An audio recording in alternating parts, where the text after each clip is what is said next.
A medieval tavern was never a quiet place. Forget the solemn halls of castles.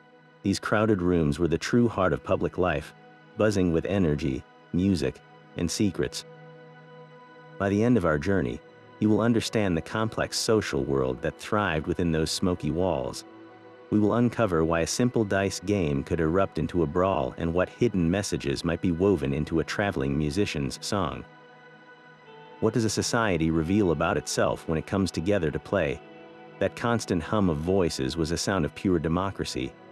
Unlike the rigidly structured world outside, a tavern's low, smoke-blackened ceiling created an intimate arena where social rank often meant very little.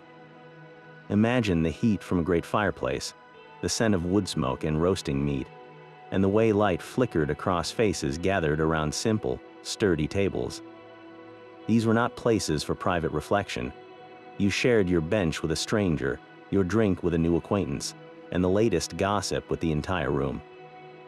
In this cramped, boisterous atmosphere, a unique culture of shared experience took root.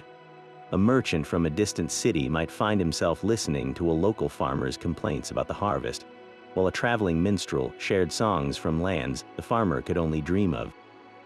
This was where news, both official and scandalous, was exchanged long before it ever reached a lord's court. Why does this matter for entertainment? Because this social mixing pot created an audience that was hungry for distraction, for stories, and for a collective release from the hardships of daily life.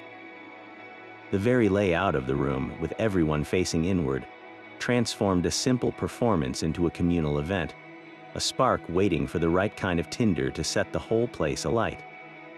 Into this charged atmosphere stepped the minstrel, the evening's true catalyst. He was the rock star of his day, a one-man media empire carrying the news, the gossip, and the greatest hits of the known world in his head and his hands. His arrival could transform the entire mood of the tavern in an instant, quieting the general roar into a murmur of anticipation.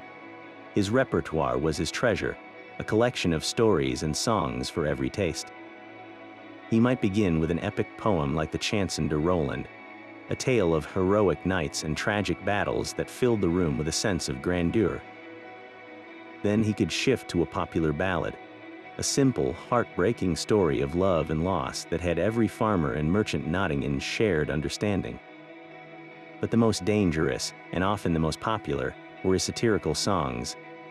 These were clever, biting tunes that poked fun at the greedy local lord, the corrupt bishop, or the latest foolish fashion among the nobility. This was the medieval version of political comedy, delivered with a melody and a wink, giving voice to the quiet resentments of the common people. His instruments were as varied as his songs. The lute provided a delicate, intricate accompaniment for romantic tales. The harp offered a more noble, resonant sound. The vielle, a medieval fiddle played on the shoulder, could be both sweet and lively, while the pipe and tabor allowed him to play a melody and a rhythm all by himself, perfect for a dancing tune. Payment was never guaranteed. His fee might be a hot meal, a spot on the tavern floor to sleep, or a few coins tossed into his hat by a pleased audience. This system placed him in a social gray area. One night, he was a valued artist, the center of attention. The next morning, he could be seen as just another vagabond on the road. His life was one of constant motion and precarious charm, entirely dependent on his ability to capture and hold a room's attention. The minstrel's music often gave way to an even older art, the simple, raw power of a spoken story. In a world without printing presses or daily bulletins, the tavern storyteller was more than just an entertainer. He was a living newspaper and a cinema screen rolled into one. His tales were the threads that connected isolated villages to the wider world, carrying reports that were often too dangerous, too unofficial, or too far away to be found in any official proclamation. A traveler just arrived from the coast might share a harrowing account of a naval battle, his words painting vivid pictures of burning ships and the cries of men in the water. Another might solemnly describe the text of a new royal tax decree, his performance allowing the room to collectively groan and grumble at the news. This was how information traveled, filtered through the memory and the motives of the person telling it. But not all stories were grounded in fact. Alongside these carriers of news stood the professional yarn spinners, the masters of escapism. They were the custodians of a vast, unofficial history, pulling characters like the noble King Arthur or the rebellious Robin Hood from their mental libraries. These figures were more than just heroes, they were symbols. Arthur represented a lost age of chivalry and order, while Robin Hood was a fantasy of justice for the common man, a thief who stole from a corrupt nobility to give back to the poor. Then there were the local legends, the tales of a ghost that haunted the nearby woods or a water spirit that lived in the river. These stories rooted the fantastic in the familiar, making the landscape outside the tavern door feel ancient and alive with mystery.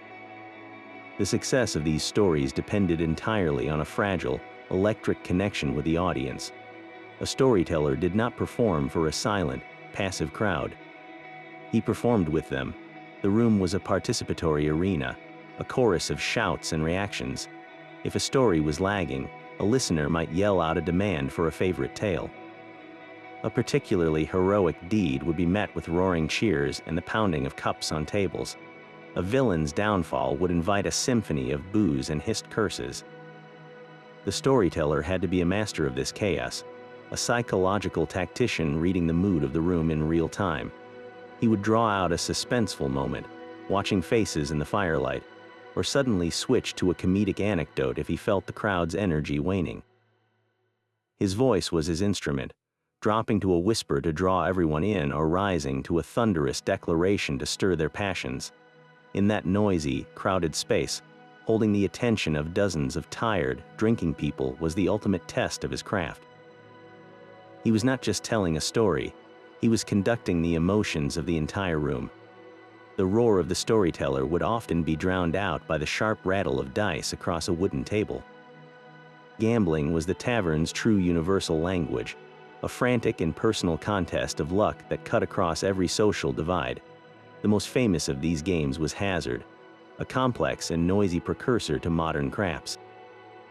Played with 2 dice, its rules were a labyrinth of chance, with players betting against the house or each other on a series of ever-shifting target numbers. The cry of a winning number would be met with cheers and the clinking of coins, while a losing roll could silence a whole corner of the room. Then came the playing cards, a late medieval innovation that arrived from the Islamic world via trade routes. These were not the mass-produced decks we know today, but hand-painted works of art on thick cardstock, each one unique. The symbols were often familiar, featuring cups and coins, swords and staves, that reflected everyday medieval life. The games themselves were simple trick-taking affairs, but the combination of beautiful art and strategic play made them instantly captivating. The stakes in these games were as varied as the players themselves. A lowly apprentice might risk a day's wages for a chance to win a few extra pennies, while a wealthy merchant, slumming it for the night, could wager a sum equal to a master craftsman's entire weekly income. This volatile mix of high stakes and raw chance created a pressure cooker environment. Accusations of cheating were common and could explode with terrifying speed. A loaded die discovered in a player's palm, or a card slipped from a sleeve was not just a breach of rules, it was a deep personal insult. Such a discovery could instantly turn a friendly game into a violent brawl, with fists, tankards, and furniture flying. In an age deeply suspicious of the supernatural, a consistent and unlikely winning streak could even lead to whispers of something far darker. A player with too much luck might find himself accused of consorting with dark forces, of using witchcraft to twist fate itself.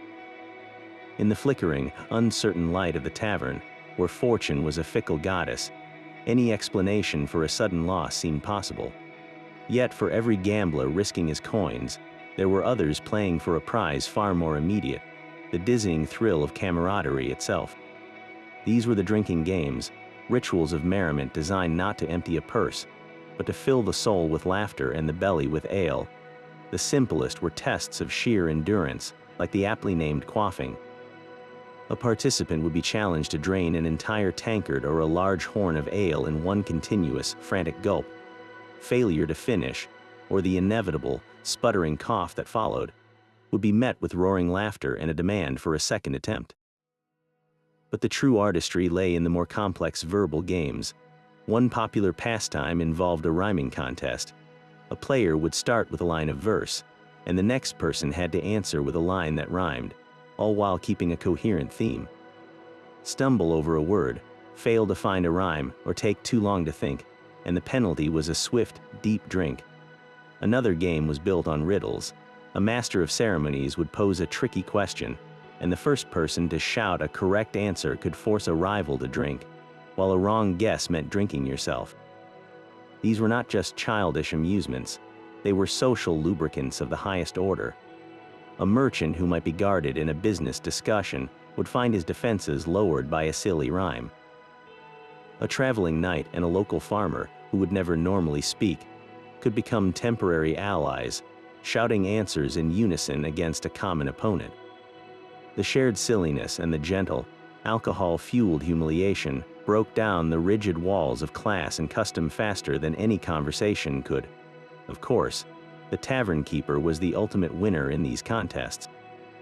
Every lost rhyme, every failed riddle, and every victorious quaff meant another tankard was emptied and another needed to be filled. The games ensured the ale flowed as freely as the conversation, turning a social gathering into a steady and reliable source of profit. But the dice and the drinking songs were not the only spectacles that could silence a tavern's roar. On the most memorable nights, a different kind of troupe would arrive, the mummers. These itinerant actors brought with them a whirlwind of chaos and comedy, transforming the crowded floor into a temporary stage for their short, explosive plays. Their performances were a world away from the solemn religious dramas performed in church squares. This was entertainment built on raw energy, a highly physical and deeply silly art form designed to provoke laughter above all else. The characters they portrayed were instantly familiar to everyone in the room.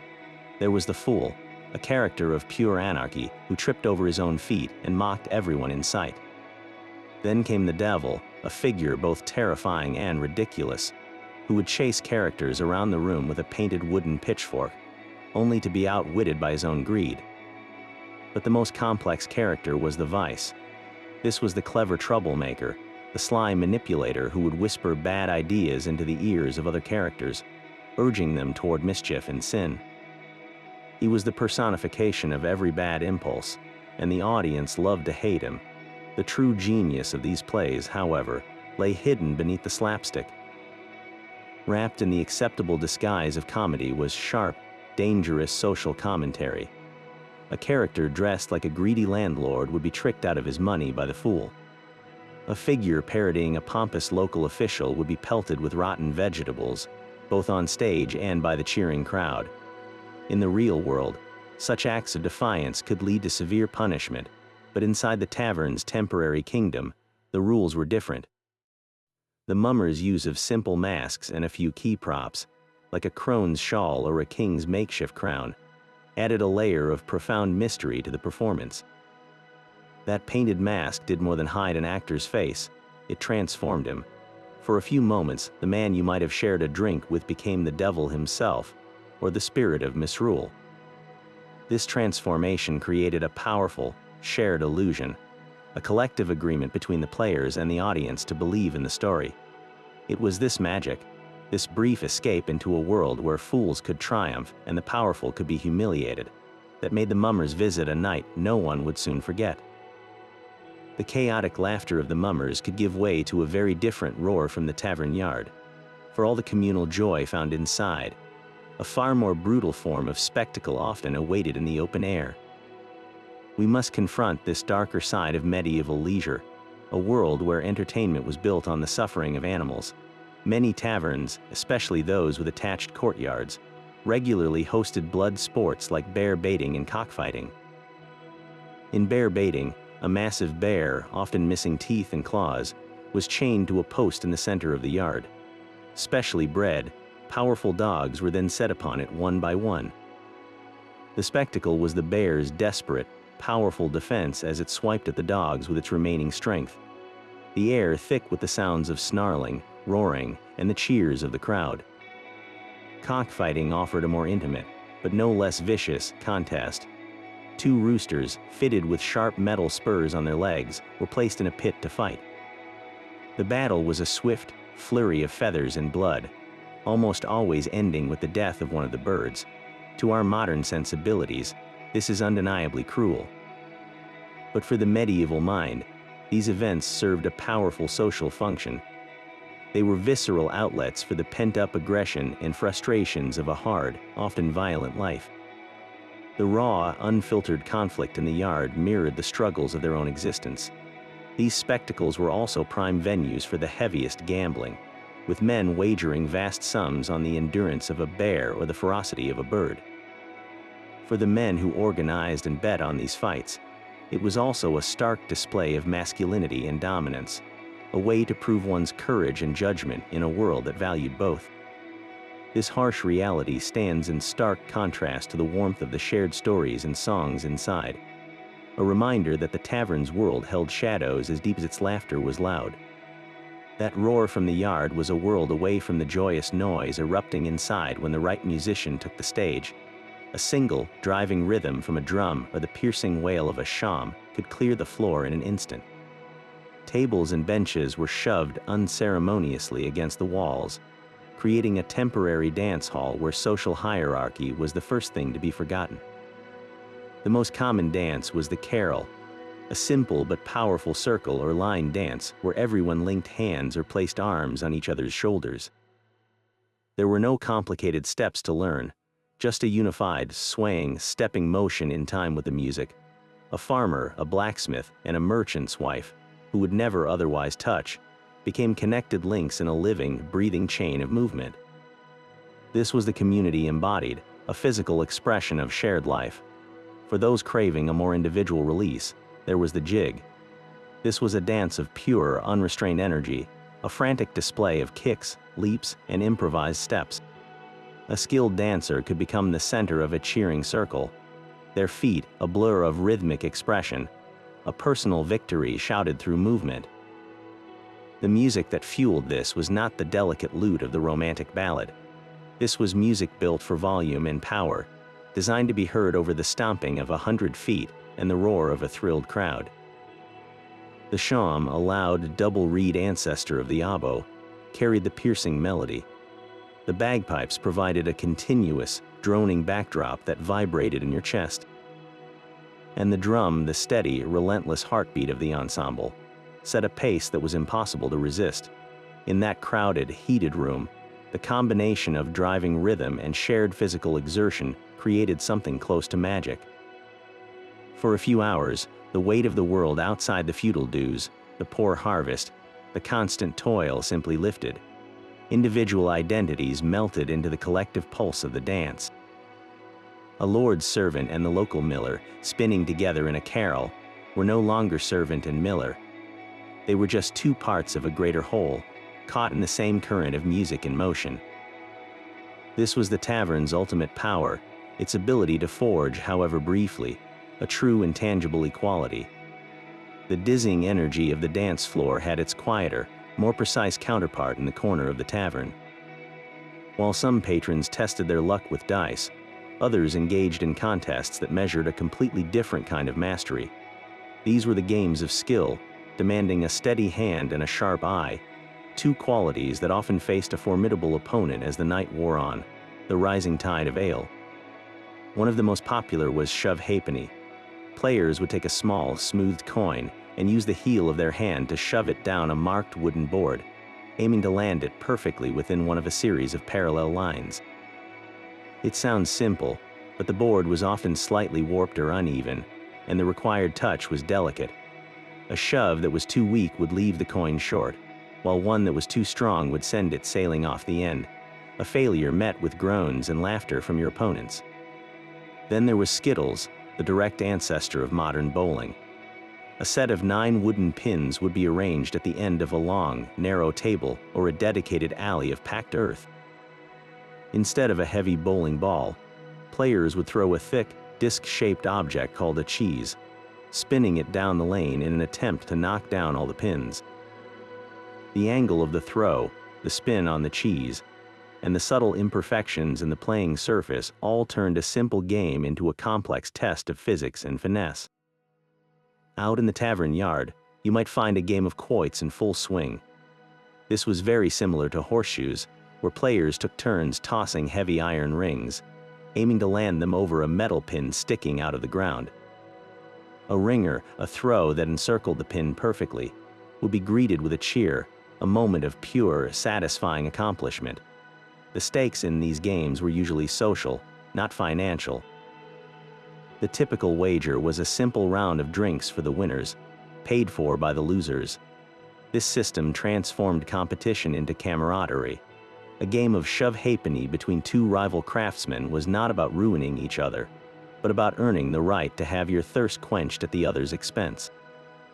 It was a friendly rivalry that strengthened social bonds, a way for men to prove their dexterity and focus without the raw tension that surrounded the gambling tables. Of course, the true comedy of these games unfolded over time. That initial steady hand, so confident during the first round, could develop a noticeable tremor by the third. A skilled Skittles player, a champion in the early evening, might find his famous throw suddenly sending the cheese veering wildly off course after a few too many pints. The game itself became a live demonstration of the evening's progression, a gentle, self-inflicted handicap that kept the competition interesting and the laughter flowing. In this way, these contests of skill were a perfect microcosm of the tavern spirit, blending focused competition with inevitable, shared humanity. Amid the clatter of dice and the stomp of dancing feet, another powerful entertainment unfolded, one that engaged the most basic of human senses. The tavern kitchen provided a spectacle of taste and aroma, a form of pleasure as vital as any song or story. For many patrons, especially travelers and the local working folk, the availability of a hot, prepared meal was not just a convenience, it was a genuine luxury. The centerpiece of this culinary theater was a great, bubbling cauldron of pottage. This was not a simple soup, but a hearty, ever-evolving stew that might simmer for days on end. Its base was a thick porridge of grains, into which the cook would toss whatever was cheap and available, from seasonal vegetables like leeks and cabbages to chunks of mutton or bacon. Every ladleful was a surprise, a deep, savory reward for a day of hard labor. Then came the bread, but not as we know it today. A thick, stale slab of coarse brown bread, called a trencher, served as your plate. This edible dish would soak up the rich juices and gravies from your meal, becoming a delicious, soggy finale once the stew was gone. It was a practical, waste-not solution that turned a simple necessity into part of the feast. And who could resist the mystery of a tavern pie? These were not delicate pastries, but sturdy, freestanding structures of tough crust, designed to survive a journey or sit on a shelf for days. The filling was often an enigma, a mix of meats and spices hidden from view until the first crack of the crust. Was it venison or pork, or perhaps a mixture of fowl? That element of delicious uncertainty was part of the pie's enduring charm. On truly prosperous nights, the air would grow heavy with the irresistible scent of roasting meat turning on a spit over the great kitchen fire. The sizzle of fat dripping into the flames was a sound that could make every head in the room turn, a promise of a feast that engaged the entire room.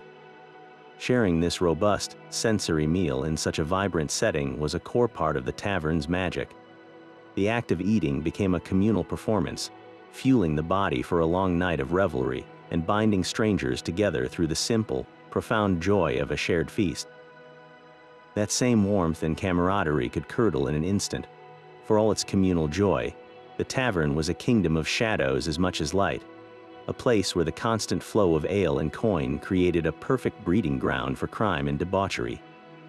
In the press of bodies around a popular storyteller or a winning dice throw, skilled pickpockets and cutpurses found their richest hunting ground. Their fingers were as nimble as a minstrel's on the lute strings, expertly slicing the strings of a purse or slipping a coin pouch from a belt while its owner was distracted by the spectacle. A lost purse could mean financial ruin for a common laborer, yet the crowded, chaotic nature of the room made catching the culprit nearly impossible. They melted back into the crowd, becoming just another anonymous face in the flickering firelight. These personal violations were often the prelude to more public explosions of violence. A tavern brawl was not a rare event but an expected hazard of a night out. The triggers were as simple as they were numerous: a disputed roll of the dice, a perceived insult across a crowded table, or the simple, slow-building aggression fueled by too much cheap ale could ignite the entire room. A single shove could escalate into a flurry of fists, with wooden tankards used as clubs and heavy benches as barricades or projectiles. These fights were brutal, messy affairs, a raw display of tempers that had been simmering all day and finally found their release in the tavern's permissive atmosphere. Adding another complex layer to this volatile mix was the common presence of prostitutes. For many taverns, especially those along well-traveled roads, these women were a standard, if unofficial, part of the trade. They provided companionship and a different kind of escape for lonely travelers and local men alike. Their business inextricably linked to the flow of alcohol and the cover of darkness. Town authorities viewed the tavern with deep suspicion, seeing it as a den of vice that constantly threatened the good order of the community. They passed laws attempting to regulate everything from the price of ale to the closing time, and they frequently tried to root out the prostitution they knew flourished within. Yet their efforts were mostly in vain.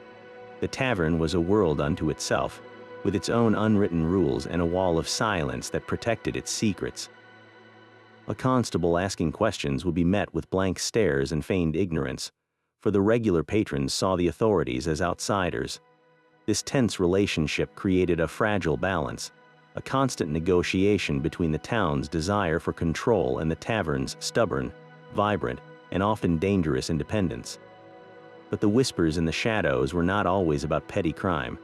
That same protective dimness, the low ceiling that fostered community, also sheltered conversations far more dangerous than any brawl. In the relative privacy of a back room or a quiet corner, far from the sharp ears of a lord's bailiff, the tavern became a hotbed for political dissent and conspiracy. This was where the common people could voice their deepest grievances without immediate fear of the dungeon or the gallows. The smoke that stung their eyes seemed to hide their words, and the general roar of the crowd provided the perfect cover for seditious ideas to take root. Imagine a group of farmers, their faces grim in the candlelight, grumbling not just about the weather, but about a new royal tax on their plow animals. Or a traveling weaver, fresh from a town where the guilds were crushing independent craftsmen, sharing stories of organized resistance. These quiet discussions were the kindling for much larger fires. Before a major peasant revolt, like the English Peasants' Revolt of 1381, it was in places like these that the first, tentative plans were likely hatched. Men who felt they had no voice in the king's court found their voice in the tavern, speaking of rights and justice in hushed, urgent tones. The ruling classes were acutely aware of this threat. A tavern was a place they viewed with deep suspicion, a den not just of drunks but of potential rebels. Spies and informants were known to frequent these establishments, trying to catch the scent of rebellion in the air. This created a constant, low-grade tension. A man might speak boldly one moment, only to glance nervously at a stranger in the corner the next. Was he just another traveler, or was he listening for the crown? This atmosphere of whispered secrets and potential betrayal makes the medieval tavern a perfect starting point for countless historical mysteries. What truly was discussed on the eve of a great uprising? What anonymous threats were scrawled on the back of a tavern bill? The answers are lost to time, but the setting remains, a silent testament to the fact that the most powerful ideas, the ones that could topple thrones, often began not in palace halls, but over a simple cup of ale among angry, hopeful men. A tavern keeper's sharp eyes missed nothing in his crowded domain. He was the unseen conductor of every performance, the quiet architect of the evening's atmosphere. His first and most critical role was that of a talent scout. A traveling minstrel arriving at the door had to audition not just for the crowd, but for this one man. The keeper listened for a strong voice that could cut through the din, judged the size of the songbook, and assessed whether the performer's style would please his particular regulars. A minstrel with bawdy drinking songs might be perfect for a dockside inn, but turned away from a more respectable town establishment. This single decision set the entire tone for the night. Beyond hiring, he was the ultimate arbiter of what games could be played. He might encourage a high-stakes game of hazard in a back room, taking a small cut of every pot, while simultaneously banning it from the main floor to prevent brawls among the more volatile patrons. His permission was a fragile grant, easily revoked with a single shouted command. Keeping the peace was a constant, delicate dance. He had to project an aura of unshakable authority, a presence that could, with a mere glare, force two arguing gamblers to return to their seats. But his true power was not just brute force. It was an almost magical ability to read a room's shifting moods. He knew when to send a free tankard to a table on the verge of an argument, a gesture of goodwill that could diffuse tension before it ever ignited. He knew the exact moment to loudly announce a new round of drinks, using the distraction to separate two men who had locked eyes for a moment too long. Through these daily choices, a keeper slowly built his tavern's unique identity, its house style. One establishment might become famous for its potent, clear ale, drawing connoisseurs from miles around who valued quality over rowdiness. Another might earn a reputation as a gambler's den, where the dice were always hot and the stakes were fearlessly high, attracting a brave and often reckless crowd. A third could become known as the musician's haven, where the best minstrels in the region vied for a spot by the fire, knowing they would find a respectful and attentive audience. The keeper's own personality was stamped on every aspect of this world. A jovial, loud man fostered a boisterous, welcoming chaos. A quiet, observant one cultivated a more subdued and steady clientele. The nightly revels, from the first note of a song to the last roll of the dice, did not simply happen. They were carefully, if invisibly, stage managed by the one person who understood that his profit depended not just on the ale he sold, but on the quality of the escape he provided. Every performance and every game had a price, a subtle current of coin flowing beneath the laughter. The tavern keeper's primary financial genius lay in a simple equation. Entertainment made patrons stay longer, and a patron who stayed longer drank more. A captivated audience listening to a minstrel's ballad did not nurse a single ale. They called for refills to keep the experience going. A table of men engrossed in a game of hazard required a steady supply of drinks to fuel their nerve and their luck. The entertainment was the hook, but the ale was the constant, profitable catch. So how did the keeper manage the cost of this essential distraction? A popular minstrel might be offered a flat fee for the night, a direct investment the keeper hoped would be repaid many times over by a packed and thirsty house. More often, the musician worked for tips, passing his hat or a wooden bowl at the climax of his performance. In this arrangement, the keeper bore no direct cost, yet he reaped all the benefits of a lively, stationary crowd. The real money, however, often swirled around the gambling tables. Games like hazard rarely operated without the house taking a cut. This could be a small percentage of every pot won, or a fee paid by the winner directly to the establishment for the privilege of using their space and their dice. This invisible tax on luck was a river of silver flowing straight into the keeper's strongbox, turning a patron's fortune into his own. Even the dangerous, shadow economies of the tavern were often monetized. The presence of prostitutes, while officially condemned, was frequently tolerated because it was profitable. A keeper might charge such women a fee for the right to solicit in his establishment, or more commonly, he would demand a share of their earnings. Their business kept certain patrons in the tavern for hours, spending coin on drink while they waited, or celebrating their companionship with a round for the house. All of these financial threads weave a clear picture. The vibrant culture of entertainment was not an accidental byproduct of medieval life. It was a carefully, if informally, cultivated business strategy. The music, the games, and the charged atmosphere were not just services offered. They were brilliant, time-tested mechanisms for keeping the ale flowing and the coins piling up. The tavern's soul was built on community, but its heart beat to the rhythm of commerce. A London alehouse and a rural French tavern were as different as night and day. Step through the low doorway of a typical English establishment, and the air would be thick with the earthy, bitter scent of hops from the local brew. Beer was the undisputed king here, a hearty, low-alcohol beverage that was safer to drink than the water and a staple of every meal. This was a world of communal benches and boisterous conversation, fueled by a drink that encouraged a slow, steady sociability. Cross the channel into France, however, and the entire sensory landscape shifted.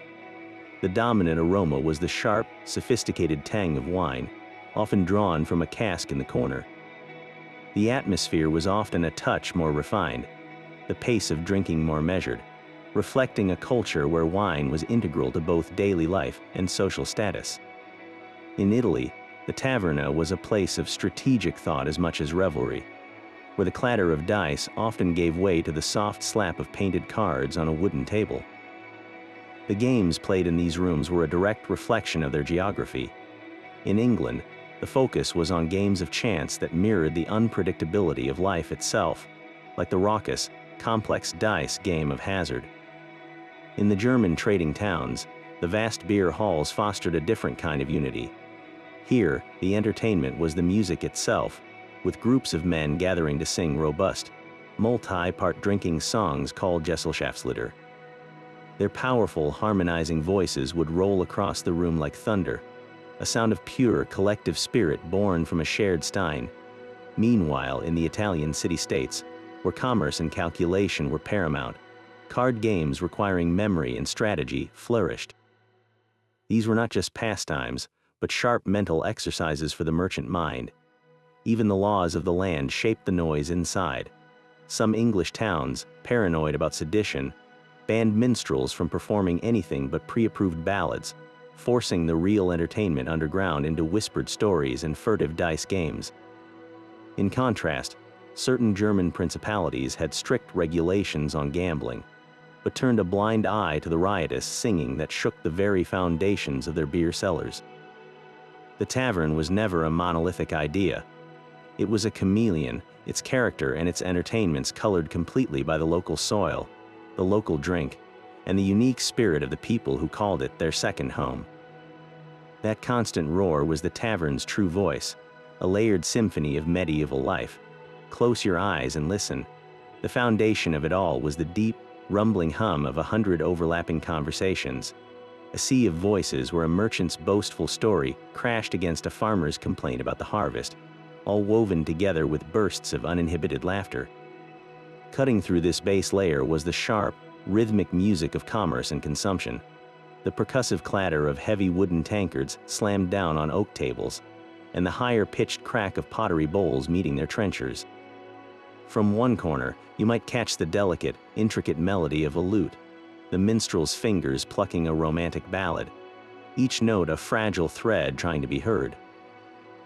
But from the opposite side of the room, that artistry would be drowned out by the sudden, explosive roar from a dice game, a chaotic mix of cheers, groans, and the frantic rattle of bones on wood as a winning number was called.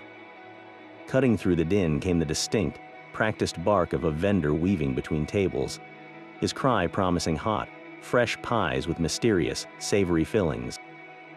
And then, rising above it all at unpredictable intervals, was the lone, slurred voice of a drunken patron, bursting into a fragment of a familiar song before trailing off into laughter or silence. This auditory landscape was not just background noise, it was the very fabric of the experience. To step inside was to be submerged in this captivating chaos, a sound that was the unmistakable heartbeat of shared humanity, a world away from the quiet isolation of a peasant's hut or the solemn silence of a lord's hall. That dense symphony of sound was matched by an equally powerful assault on another sense. The air in a medieval tavern was a thick, visible tapestry of smells, the first and most unforgettable impression for any visitor stepping in from the cold. The foundation of it all was wood smoke, a permanent, sharp haze that poured from the central hearth and clung to your clothes and hair for days. This was not a gentle campfire aroma, but an acrid cloud that stung the eyes and coated the back of the throat, a constant reminder of the fire's vital role in providing warmth and light. Layered over this was the earthy, slightly sour scent of spilled ale, soaking into the wooden floorboards and mixing with the pungent odor of many unwashed bodies. A collective human aroma forged from long days of manual labor in woolen clothes that were rarely laundered. For light after sunset, the tavern relied on tallow candles made from animal fat. Their light came at a cost, a greasy, foul-smelling smoke that added its own distinctive layer of stench to the already heavy air. Yet cutting through this potent mix were moments of pure, tantalizing relief. From the great iron cauldron hanging in the fireplace came the rich, savory aroma of the evening's pottage, a hearty stew of grains, vegetables, and whatever meat was available. That promise of a hot meal was a beacon of comfort, a smell that could make a traveler's stomach ache with anticipation. And in a constant, losing battle against the less pleasant odors, the tavern keeper would regularly scatter bundles of dried herbs like rushes across the floor. With every step, a patron might release a sudden, fragrant burst of mint, lavender, or sweet woodruff, a fleeting, perfumed cloud that would briefly triumph over the surrounding miasma before being trampled back into the grime. This overwhelming olfactory experience was immediate and inescapable, a signature of the tavern that modern historical recreations, with their clean air and sanitized spaces, can never truly replicate. It was the smell of life itself, raw, unfiltered, and unforgettable. Firelight painted the tavern's world in a dance of shifting gold and black. The great central hearth was its sun, casting a warm but unreliable glow that pushed back the night's chill and painted long, leaping shadows across the faces of the crowd. This was not the steady, even light we know today. It was a living thing, a flickering pulse that made the entire room feel as if it were breathing. A storyteller's face would suddenly be thrown into sharp, dramatic relief, only to vanish into near darkness a moment later as the flames dipped. In this constant motion, a smile could look like a grimace, and a thoughtful glance could seem like a conspiratorial glare. For more focused light, a patron might pay a penny for a rushlight, a simple reed soaked in animal fat, or a tallow dip, a candle made from mutton fat. These provided small, personal pools of illumination, but their light was meager and their smoke was thick and foul. They guttered and spat, their tiny flames struggling against the same drafts that seeped through the walls, often leaving a reader or a gambler squinting in the stubborn gloom. The rest of the room faded into a tapestry of deep shadows. Corners became realms of near-total darkness, perfect for a quiet conversation or a sleeping traveler. The space between tables was a landscape of uncertain footing, where a man might appear from the blackness as suddenly as a figure in a dream. This interplay of light and shadow did more than just illuminate. It transformed the very nature of interaction. In the semi-darkness, with identities softened and expressions hidden, a person felt a sense of anonymity. A common laborer, his features obscured by shadow, could speak with a boldness he would never dare in the bright light of day. A whispered secret felt safer, as if the darkness itself was a cloak swallowing the words. The decor reinforced this raw, functional atmosphere. The furniture was built for endurance, not beauty. Rough-hewn wooden tables, scarred by countless knife cuts and stained with spilled ale, were surrounded by equally sturdy benches. There were no cushions, no fine carvings, only the honest wear of years of use. The walls might be bare stone or wattle and daub, perhaps brightened by a single painted sign from a local guild or a faded coat of arms from a forgotten lord. The most important decoration was the tavern's true treasure, the shelves and racks holding the barrels of ale and wine. These casks were the heart of the enterprise, their presence a constant promise of the relief and revelry to come. This was an environment where the imagination worked overtime. A half-seen gesture in the far corner could be the start of a friendship or a plot. The echo of a laugh from the shadows felt both inviting and mysterious. In the flickering, smoky air, the line between the real and the possible blurred, making every patron not just a spectator, but a character in a nightly play of light, shadow, and human connection. The roaring chaos of the tavern did not vanish with the last embers of the medieval hearth. Its vivid life was captured and preserved in the period's greatest stories and paintings, providing us with a priceless, if imperfect, record. To truly understand this world, we must turn to the work of Geoffrey Chaucer. In his Canterbury Tales, the tavern is not merely a setting, it is the catalyst for the entire journey. It is at the Tabard Inn in Southwark where the diverse group of pilgrims first gathers, and it is the tavern keeper, Harry Bailey, who proposes the storytelling contest that structures the entire poem. This single detail reveals the tavern's core social function.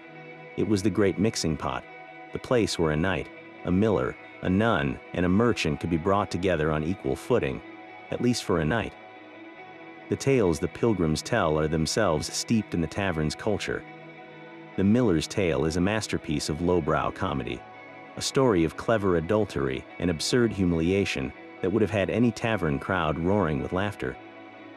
It is the literary equivalent of a mummer's farce, confirming that the love for raucous, subversive humor was as strong in reality as it was in fiction. Yet these sources are not transparent windows. Writers like Chaucer were often satirists, exaggerating the gluttony of the summoner or the coarseness of the cook to make a moral point or simply to get a laugh. They held a mirror up to tavern life, but it was a funhouse mirror, distorting certain features to highlight the folly and vice their audiences expected to see. The same is true when we look at the art of painters like Pieter Bruegel the Elder. His masterpiece, The Peasant Dance, is a whirlwind of captured motion and sound. You can almost hear the drone of the bagpipes and the stomp of heavy boots on the hard earth outside a village tavern. Bruegel's genius lies in his details, the red-faced man in the foreground, already deep in his cups, the couple so engrossed in their argument they are oblivious to the celebration around them, the child trying to mimic the dancer's clumsy steps. This was not a romanticized vision of rural life. It was a raw, energetic, and deeply human snapshot. But Bruegel, like Chaucer, was a moral commentator. His scenes of peasant revelry were often intended as warnings against the sins of gluttony, sloth, and lust. He exaggerated the clumsiness and the overindulgence to show his sophisticated urban patrons the chaotic consequences of a life without restraint. So how do we know what is real? The answer lies in the consistency across these filtered sources. When Chaucer, Bruegel, and a dozen other writers and artists all depict the same core elements, the communal drinking, the central role of music, the explosive energy of dance, and the ever-present potential for vice, we can be confident we are seeing the true outlines of a lost world. These works are our time machines, not because they show us a photographically accurate past, but because they capture the spirit, the noise, and the unforgettable atmosphere of the medieval tavern at the height of its power. The echoes of those rowdy medieval games never truly faded. They simply followed us into the modern world. The frantic shouts around a dice game did not disappear with the Middle Ages. They found a new home in the bustling casinos of today. The complex, nerve-wracking game of hazard, with its labyrinth of bets on the roll of 2 dice, crossed the English Channel and evolved into the game we now know as craps. The core thrill remains identical, the collective gasp as the dice tumble, the agony of a losing number, and the explosive cheer of a winning roll. That fundamental human desire to test your luck against the universe is a thread connecting a smoky 14th century tavern to the green felt of a 21st century gaming table. Across the room, the quiet concentration of a shove-halfpenny player has also endured. The simple act of shoving a coin down a marked wooden board, aiming for precision over power, is the direct ancestor of the classic barroom shuffleboard. The long, polished lane of a modern shuffleboard court is a grandchild of that warped tavern board, and the smooth weights are the evolved descendants of those old, smoothed coins. The appeal is unchanged, a satisfying test of gentle force and careful aim, a game of skill that creates a quiet pocket of focus within a noisy social space. Perhaps the most recognizable evolution is that of the medieval Skittles Alley. The game of knocking down 9 wooden pins with a thrown disc or ball traveled across Europe and eventually sailed to the Americas. There, it transformed into the 10-pin bowling we know today, with its uniform lanes, heavy balls, and satisfying crash of falling pins. The essential physical joy of the game, the perfect release, the rolling motion, and the climactic clatter, is a sensation that would be instantly familiar to a medieval peasant enjoying a game of skittles after a long day's work. Even the raucous chants of a drinking game have ancient roots. The challenges of speed drinking or the verbal duels of rhyming contests were the social engines of the medieval tavern, designed to break down barriers and encourage camaraderie through shared, gentle humiliation. Today, in crowded bars and at college parties, you can hear the direct descendants of those games. The chants and rules changed, but the core purpose identical: to forge bonds and fuel laughter through a collective, silly challenge. This unbroken chain of play reveals something profound about ourselves. The ways we choose to connect, to compete, and to simply have fun are not fleeting fashions. They are deep-seated human needs, and the crowded, vibrant world of the medieval tavern built a foundation for social life that we are still enjoying, centuries later. A tavern's transient nature made it the perfect stage for mysteries that were never solved. Consider the infamous case of the Green Dragon Inn in 14th century England. One winter night, a well-dressed merchant from Flanders was seen drinking with two local men, his purse heavy with silver. By morning, he was found dead in his rented room, a single clean wound to his heart. His two companions had vanished, and his purse was gone. The local constable pursued every lead, but the two men were never seen again, their identities swallowed by the muddy roads and anonymous crowds of medieval travel. The merchant's killers simply melted back into the landscape, their crimes shielded by the tavern's constant flow of strangers. Then there are the tales of cryptic messages left behind. In a French tavern along the pilgrimage route to Santiago de Compostela, a young man died of a fever. He carried no identification, but when the innkeeper went to prepare the body, he found a small, folded parchment sewn into the lining of the man's tunic. On it was a map, not of roads, but of constellations, with one star circled in vivid red ink. Beneath it were the words, "Seek the well where the lady weeps." No one ever claimed the body, and no one ever deciphered the message. Was it a madman's rambling, or a genuine clue to a hidden fortune? The truth died with him in that upstairs room, another secret kept by the tavern's silent walls. These establishments were also fertile ground for legends of lost treasure. For centuries, a story persisted about a tavern in the Scottish lowlands, its cellar supposedly hiding a chest of gold stolen from a raided English supply train. The tavern keeper who stole it was said to have been killed before he could retrieve his prize, and countless owners dug up the earthen floor over the generations, always searching, never finding. Whether the gold was ever real is beside the point. The legend itself became a form of entertainment, a ghost story told by the fire, proof that the tavern was a place where reality and fantasy were always intertwined. In the end, the greatest mystery of the medieval tavern is everything it witnessed but never told. How many secrets were buried with the travelers who never reached their destination? How many crimes were lost to the smoke and the shadows? The tavern kept it all, a silent partner to 1,000 vanished lives. The echoes of that lost world are not entirely silent. A vibrant modern industry thrives on our deep desire to step back into the smoky warmth of a medieval tavern, if only for an afternoon. From the sprawling grounds of a Renaissance fair to the dimly lit interior of a themed pub, we are actively trying to recapture that unique communal spirit. These recreations get a surprising number of things wonderfully right. The music is often authentic, with skilled performers playing lutes, harps, and bagpipes, filling the air with the same melodies that once captivated travelers. You can drink ale from a ceramic tankard, eat a hefty meat pie with your hands, and be served by a wench in a linen dress, all while a jester tumbles past your table. The visual and auditory tapestry is meticulously woven to transport you. Yet for all their charm, these modern experiences are, by necessity, a sanitized version of the past. The first thing you will not find is the overwhelming olfactory assault. The air in a recreated tavern lacks the potent, inescapable cocktail of wood smoke, unwashed bodies, and tallow candle stench. The floor beneath your feet is clean, free of the rushes and herbs trampled into a fragrant, filthy mulch. The sense of genuine danger is also completely absent.